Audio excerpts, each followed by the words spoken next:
नमस्कार। RPD news Rajasthan पंचायती दुनिया में आपका स्वागत है।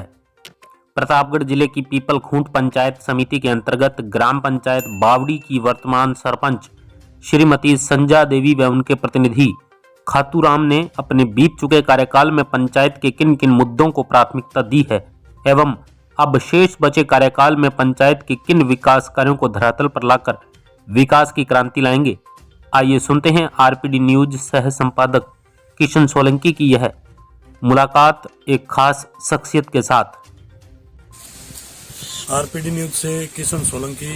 हम अभी पहुंचे हैं ग्राम पंचायत बावड़ी, जिसके नवनिर्वाचित सरपंच है श्रीमती संजा देवी और उनके जो प्रतिनिधि है उनसे हम रूबरू होंगे और बातचीत करेंगे कि उन्होंने अपनी पुत्र वधू है उसको चुनाव मैदान में उतारा था इस कार्यकाल के अंदर और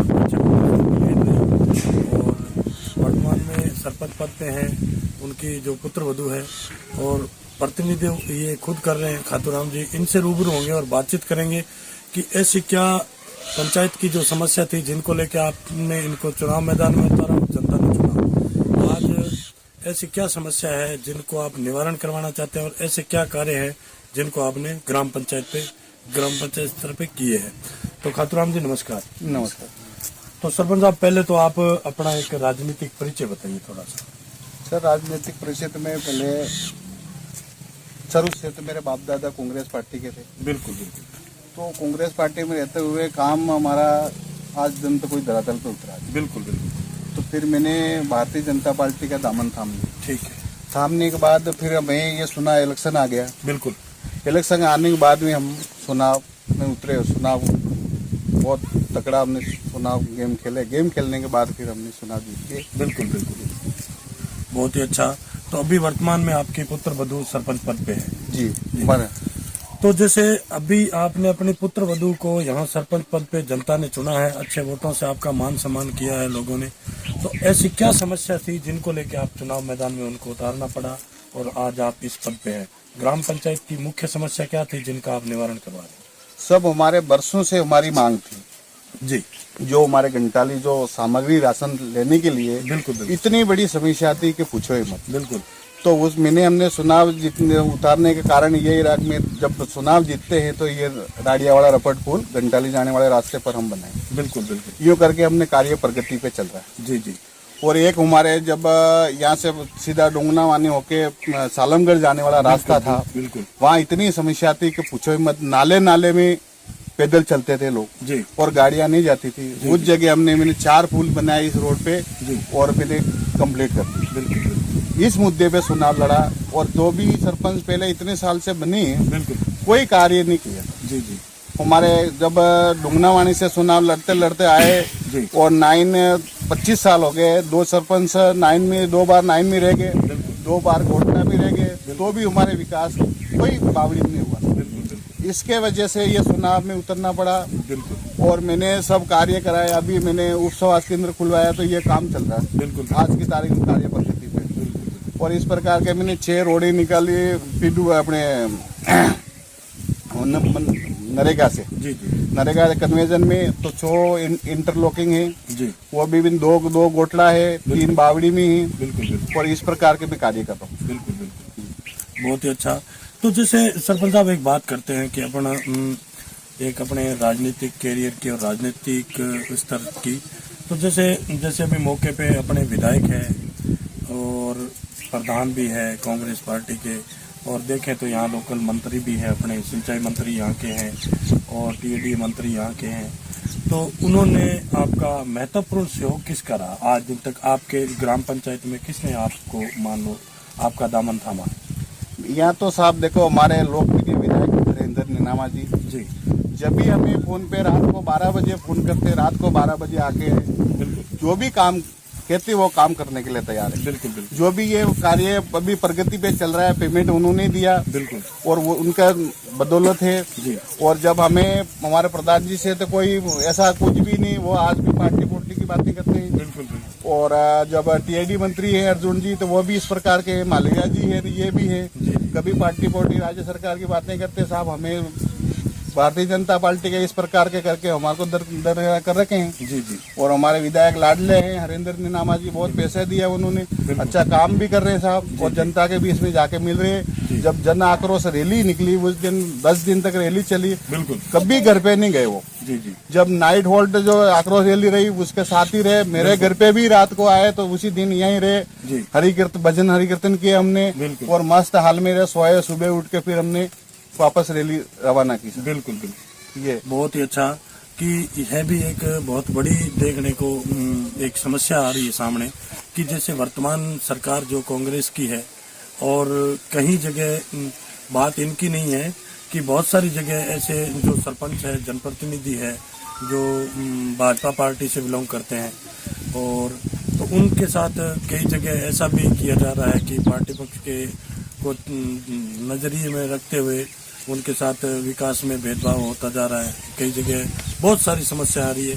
तो ये पार्टी पक्ष, और जैसे बात करें एक पार्टी की, तो मौके में जो वर्तमान में देखा जाए तो कांग्रेस की सरकार है, तो उनको ऐसा नहीं होना चाहिए उनके राज में, क्योंकि देखो जनप्रतिनिधि जीतने के बाद सबके लिए एक होते हैं। तो ये बहुत ही बड़ी एक दुर्दशा वाली बात है कि इसके अंदर आज दिन तक जो भाजपा के जो मान लो जनप्रतिनिधि, उनके साथ कई जगह कठोर घात किया जा रहा है। तो बहुत ही अच्छी एक सरपंच साहब ने सुझाव दिया। तो सरपंच साहब जैसे बात करते हैं अपने एक नरेगा की, वर्तमान सरकार की नरेगा के अंदर अभी जो चल रहा है, नरेगा में मैं कई जनप्रतिनिधियों से, आपके जो साथी है सरपंच बंधु, उनसे भी मिला हूँ। तो इसके अंदर जो नरेगा में जो काम हुए हैं, तो 60-40 का जैसा पक्के कार्य, उसके अंदर जो माल मटेरियल का जो भी बजट है वो समय पे नहीं आने के कारण ग्राम पंचायतों में विकास की बहुत ज्यादा बाधाएं आ रही। तो इसमें आपका क्या कहना? सर इसमें भी इतने बाधा आ रही, पूछो जी। जब काम हो जाता है और जब पेमेंट ही नहीं होता है और एपीटीओ खोलते ही नहीं, बिल्कुल, इसीलिए हम बहुत मजबूर हैं सर। बिल्कुल। और अभी तक 1 साल भर से राज्य सरकार ने अभी तक किस्ती डाली नहीं हमारी। जी जी, हम बहुत परेशान हैं। तो मैंने क्या है सरपंच साहब, कई जनप्रतिनिधियों से और प्रतिनिधियों से, आप लोगों से मैंने बातचीत की है, तो उन्होंने बताया कि जैसे हमने किसी ग्राम पंचायत में 50 लाख का तो आज वो बजट समय पे नहीं आने के कारण उसके ब्याज नहीं भुगतान हो रहा है, और सरपंचों के मान लो जो हालात है बहुत ही गंभीर होते जा रहे हैं। क्योंकि ग्राम पंचायतों में आज जो पेमेंट, आज किसी ठेकेदार की बात करें या किसी दुकानदार की बात करें, उनसे उन्होंने जो माल मटेरियल लिया है, तो वो आज अगर ग्राम पंचायत स्तर पे और आगे किसी मान लो काम को बढ़ाना चाहते हैं, तो उनको वहाँ माल मटेरियल मिलना बंद हो गया है, क्योंकि ये पेमेंट के अभाव से जो बजट इसका आ नहीं रहा है। तो इसके लिए आपका क्या सुझाव रहेगा? सर सुझाव तो क्या है कि जब कार्य अपन ने चालू कर दिए, बिल्कुल बिल्कुल, अब पेमेंट नहीं दे, सामने वाला अपने घर में थोड़ी पेमेंट पड़ा था अपन कोई काम कर दे। बिल्कुल। आज हमारे ग्राम पंचायतों में इस प्रकार का जो नवसर्जित ग्राम पंचायतें हुई है, उन्होंने आज दिन तक जब 17 लाख रुपए तो हमारे आरडी से लेने के लिए कह दिया जी, और 17 लाख रुपए नरेगा से लेके ने कोई काम कार्य चलाओ यूं करके हमारे ऊपर दबाव डाल रहे हैं जी जी। तो हम किस प्रकार के काम करेंगे जी, और हमारे पास राज्य सरकार से आज दिन तक किस्ती नहीं आई है। बिल्कुल। और अब कह रहे तुम काम चालू कर दो, पंचायतों के भवन चालू करो, तो कैसे किस प्रकार के करेंगे? और हम कौन से बनिए ऐसे पैसे दे दे तो हमें, और समय पे एपीटीओ होते ही नहीं, और समय पे ये सारे जेएनवीन एमबी भरते ही नहीं, और उस समय हम किस प्रकार का काम करने जाए? बिल्कुल सही। और कौन दे दे हमको उधार? बिल्कुल। तो हम बहुत पीड़ित हैं इस राज्य सरकार से। इनको जल्दी से जल्दी हटाया जाए 2023 में, और सरकार हमारी कांग्रेस भारतीय जनता पार्टी की बनेगी, ये मैं आपको विश्वास दिलाता हूँ। बहुत ही अच्छा कि देखो एक सरपंच साहब बहुत एक दावे से ये बात कह रहे हैं कि आगे नेक्स्ट जो विधानसभा के चुनाव आ रहे हैं, तो बहुत ही जल्द भाजपा की सरकार आने वाली है। और इस सरकार से देखो जनप्रतिनिधि इतने खफा हो चुके हैं कि आज दिन तक पैसों की बात करें तो, बजट की बात करें तो बहुत ही लाले पड़ गए हैं इनके, क्योंकि ग्राम पंचायत में जो विकास हुआ उनका बजट नहीं आ रहा है, और लेबर का बजट है जो ग्राम पंचायत में आज किसी ठेकेदारों से करवाने या किसी प्रकार से उनको पैसा समय पे नहीं मिल रहा है, तो काम करने में बहुत ज़्यादा बाधाएं आ रही। तो जैसे बात करते हैं अपने एक यहाँ की ग्राम पंचायत की शिक्षा का स्तर कैसा है अपने ग्राम पंचायत में, और विद्यालयों में आपने किसी विद्यालय में जाके निरीक्षण किया, या किसी टीचर की कमी है, या कोई कक्षा की ऐसी कोई कमी है, ऐसा कुछ है? सर अभी हम तो स्कूलों में तो गए हैं, बिल्कुल और इनको क्या है, सरकार का, राज्य सरकार का निर्देश यही है कि जब उनको टीचर को हटाओ बिल्कुल और दूसरे को लाओ। बिल्कुल वो इस प्रकार के कर रहे हैं, तो हमारे बच्चे तो बहुत परेशान हो रहे हैं। बिल्कुल बिल्कुल जब पढ़ाते हैं उनको तो क्या है कि ये पार्टी पोर्टी के यूं करके भगा रहे हैं। बिल्कुल बिल्कुल इस प्रकार के हमारे बच्चे तो बहुत शिक्षा में पीछे जा रहे हैं सर। जी जी जी इस राज्य सरकार से बहुत परेशान है। मैंने मेरे ग्राम पंचायत में 6 स्कूलें मैं सब जगह निरीक्षण किया था जी जी और जाके पूछा, सब कर्मचारी भी बेचारे परेशान बिल्कुल और बच्चे परेशान। बिल्कुल हाँ।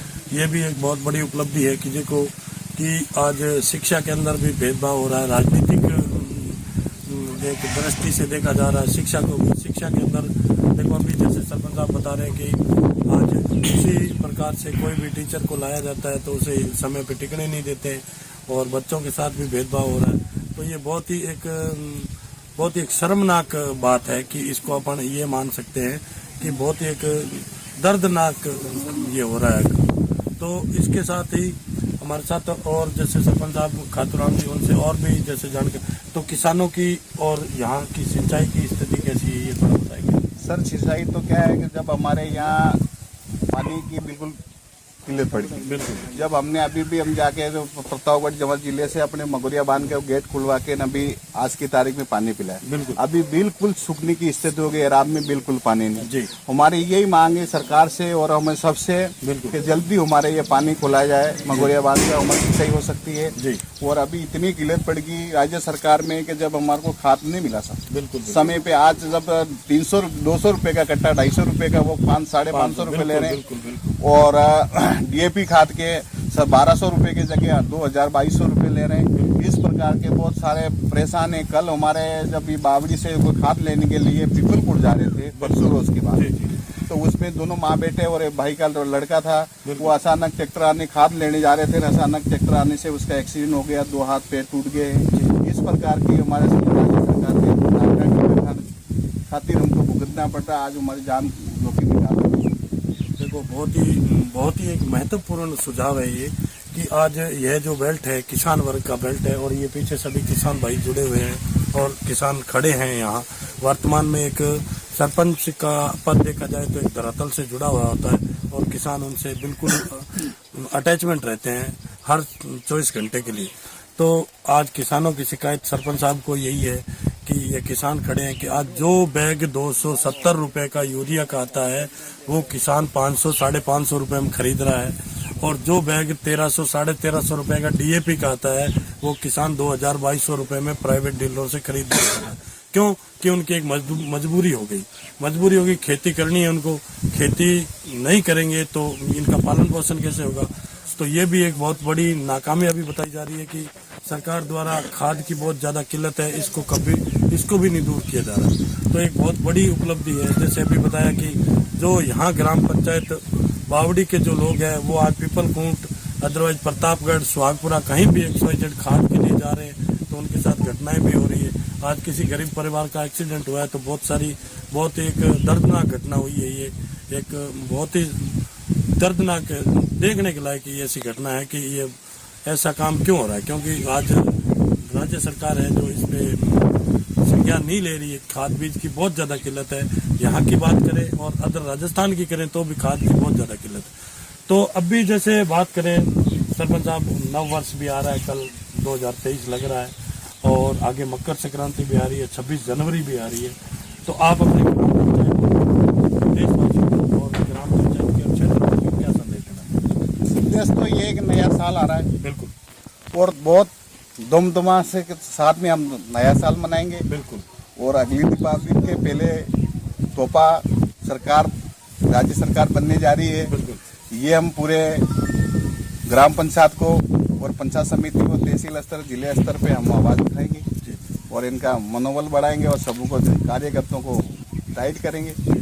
ये हमारा देखो एक बहुत बड़ी देखने लायक चीज है। अभी इतनी देर से मैं इनसे बातचीत कर रहा हूँ, लेकिन ये बहुत ही सीरियस होकर बात कर रहे थे। लेकिन एक नव वर्ष की और एक मकर संक्रांति की और जैसे ही 26 जनवरी की बात आती है, क्यों तीनों पर्व इकट्ठे आ रहे हैं, तो इसके लिए इन्होंने देखो बहुत ही इनके चेहरे पे मुस्कुराहट भी आई है और इन्होंने बहुत हंसी खुशी से कहा है कि नव वर्ष आ रहा है, आगे नेक्स्ट जो मान लो इसके विधानसभा के चुनाव आते हैं, उसके अंदर हम हमारी सरकार बिठाएंगे। बहुत इनकी यानी कि एक खुशी और बहुत सी यानी कि एक बहुत विश्वास से कहा है कि बहुत अच्छा कि इनके चेहरे पे ये मुस्कुराहट आई है, मुस्कुराहट देखने के लिए मिली है। तो आरपीडी न्यूज के अंदर जो इन्होंने हमें समय दिया उसके लिए बहुत बहुत धन्यवाद सर। धन्यवाद।